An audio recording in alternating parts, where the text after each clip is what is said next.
Hello everyone, today we have new video review, and as you can see, this time we are going to talk about fresh release from Eduard.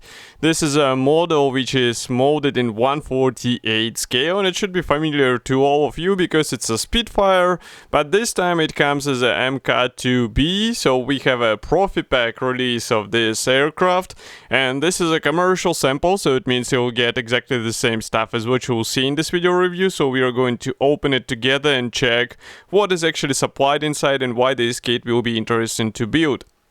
So first of all, I would like to note the box art because it's really beautiful here, and in my opinion it might be even a good picture to place on your wall, so definitely consider getting one of the posters which Eduard usually sells as a separate product. That's really cool that they actually offer such possibility.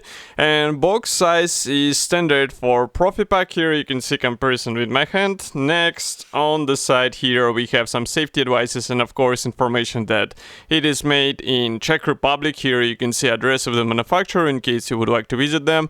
That's where you should go. And next, on the other side, we can see 6 marking options which are included here.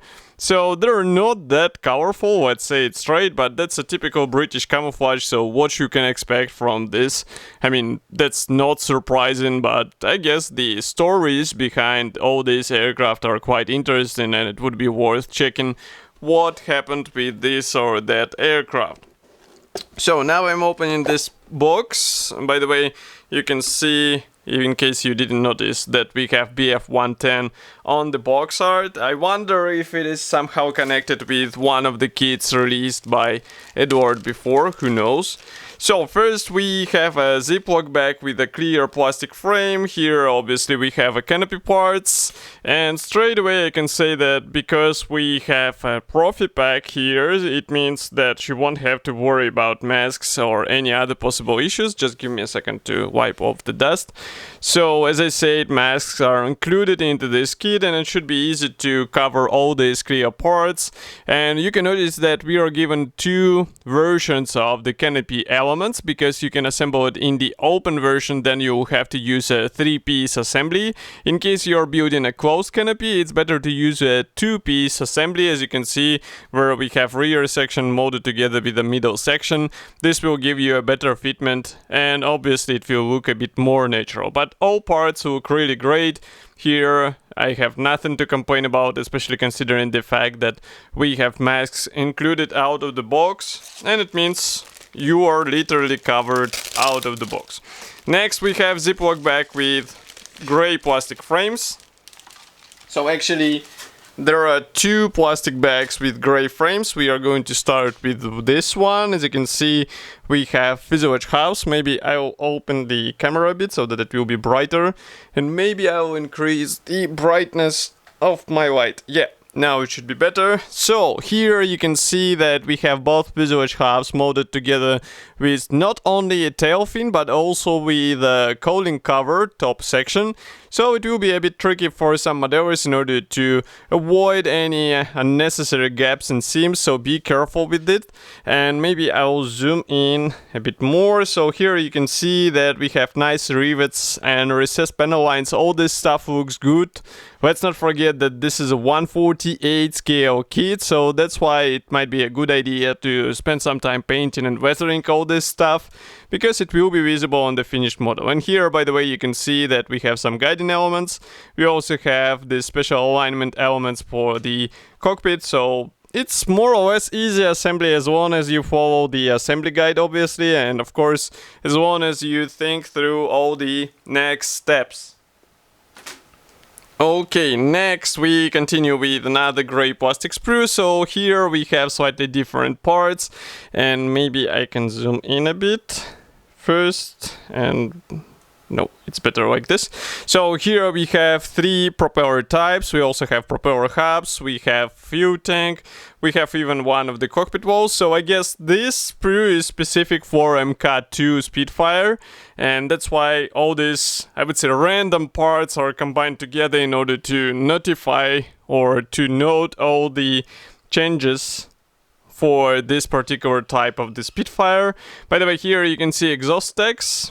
and they look quite nice. So let's not forget that this is a standard plastic kit inclusion, but you can also replace them with a bracing set in case you are ready to spend a bit more.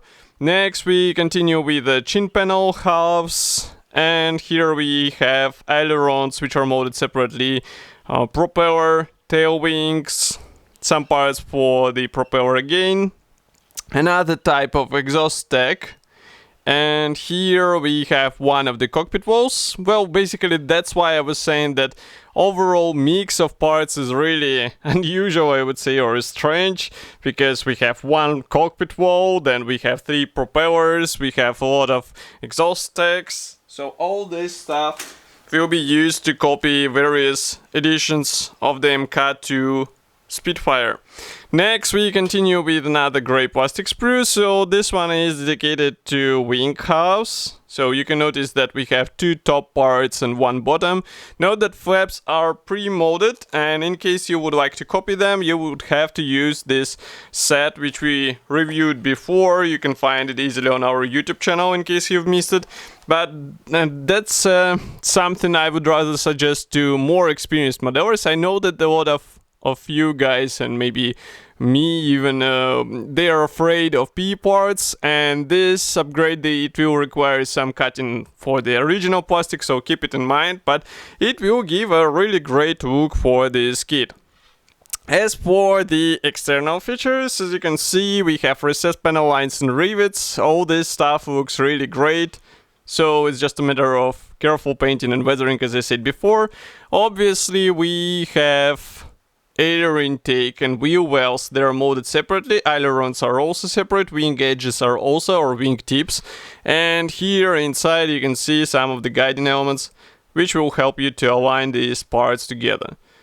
But molding quality seems to be fine. The only thing here where you have to be careful is the leading edge attachment points, because it might be a bit tricky to separate these parts. I will leave it here while I'm opening another plastic bag. Maybe you will take a closer look at these wing parts.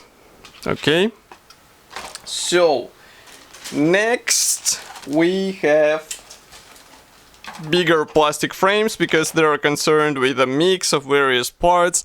That's why Eduard had to fit as many parts as it was possible. So here we have, for example, some of the cockpit parts in this area. We also have some parts for the main wheel wells. And because this is a Profipack, we also have PE parts included. It means they will go into the cockpit and they will add some fine features not only in the cockpit but also on some external elements. So here you can see cockpit walls and everything looks cool, but just to remind you, you can also get the bracing set which will bring even more features to this plastic kit. It will be also a bit more tricky to build, but in my opinion it's nothing to be afraid of, and that's really a good experience to try with resin kits, so definitely consider it. Here we continue with propellers, several types of dashboards or instrument panels, pilot seat, also various small handles for the cockpit, and of course cockpit walls, as I said before. Okay, let's zoom out. And we have one more gray plastic sprue. This one is dedicated to various external elements mostly. So we have, for example, wing tips, we have tail wings, we have ailerons, we have chin panel, also some parts for landing gear. By the way, landing gear wheels, they can be replaced with a bracing upgrade in case you would like to get even more features on such tiny elements, but still do not underestimate it, because even in 1/48 scale such upgrade will be noticeable, so maybe it's worth spending extra money on such tiny thing. Next, here we continue with ailerons, tail wings, landing gear covers, and also these cockpit doors. Next we have wheel rims, and also some parts for the wing. Everything looks cool in my opinion, and as far as I remember, overall fitment was really nice, so it's just a matter of careful combining or combination of all this stuff together. And next, what I'm seeing on the bottom of the box is this small plastic bag. So I'm going to open it, remove this gray plastic sprue, place this P thread.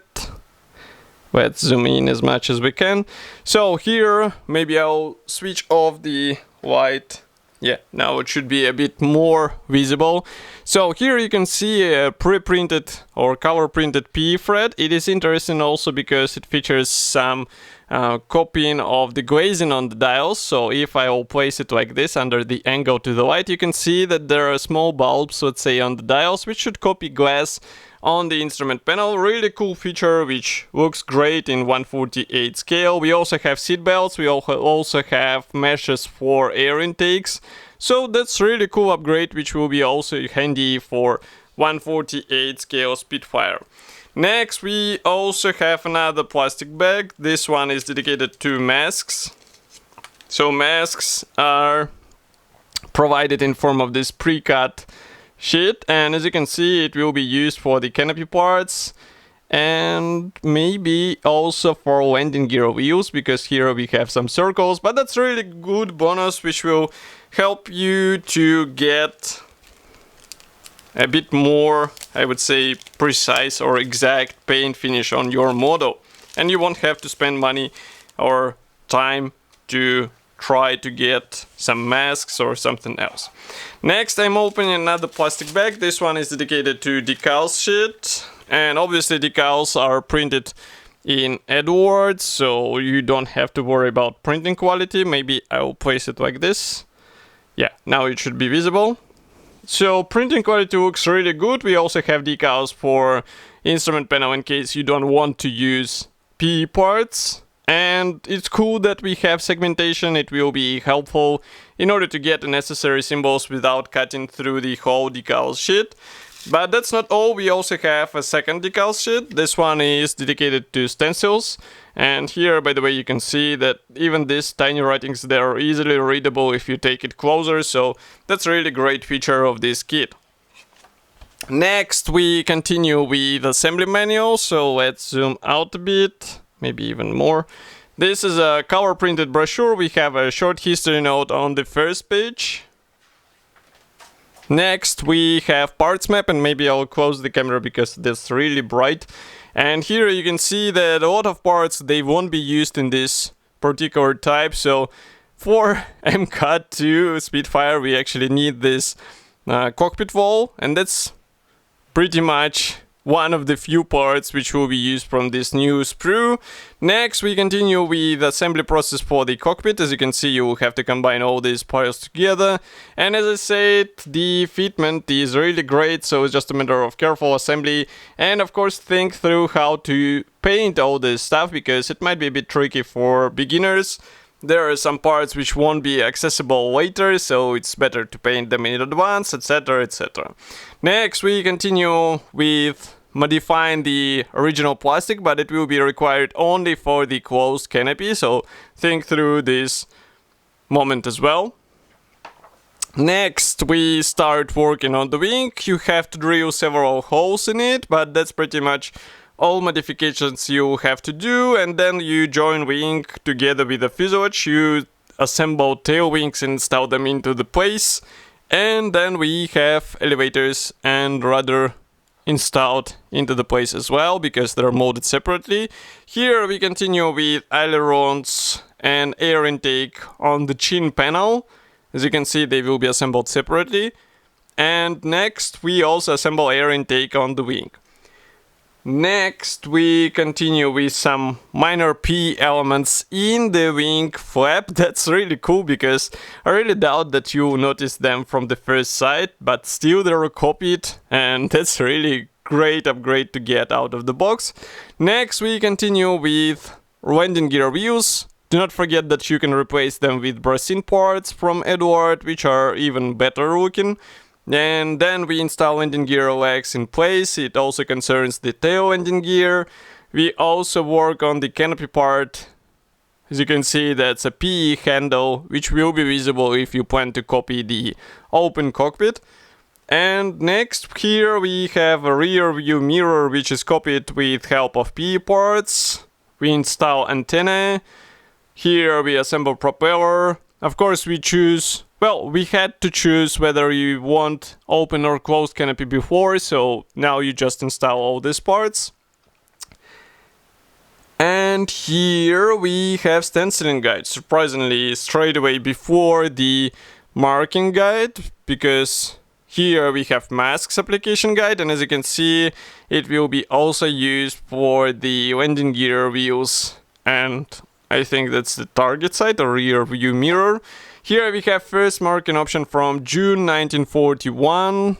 One more is from July. This one is from October, November.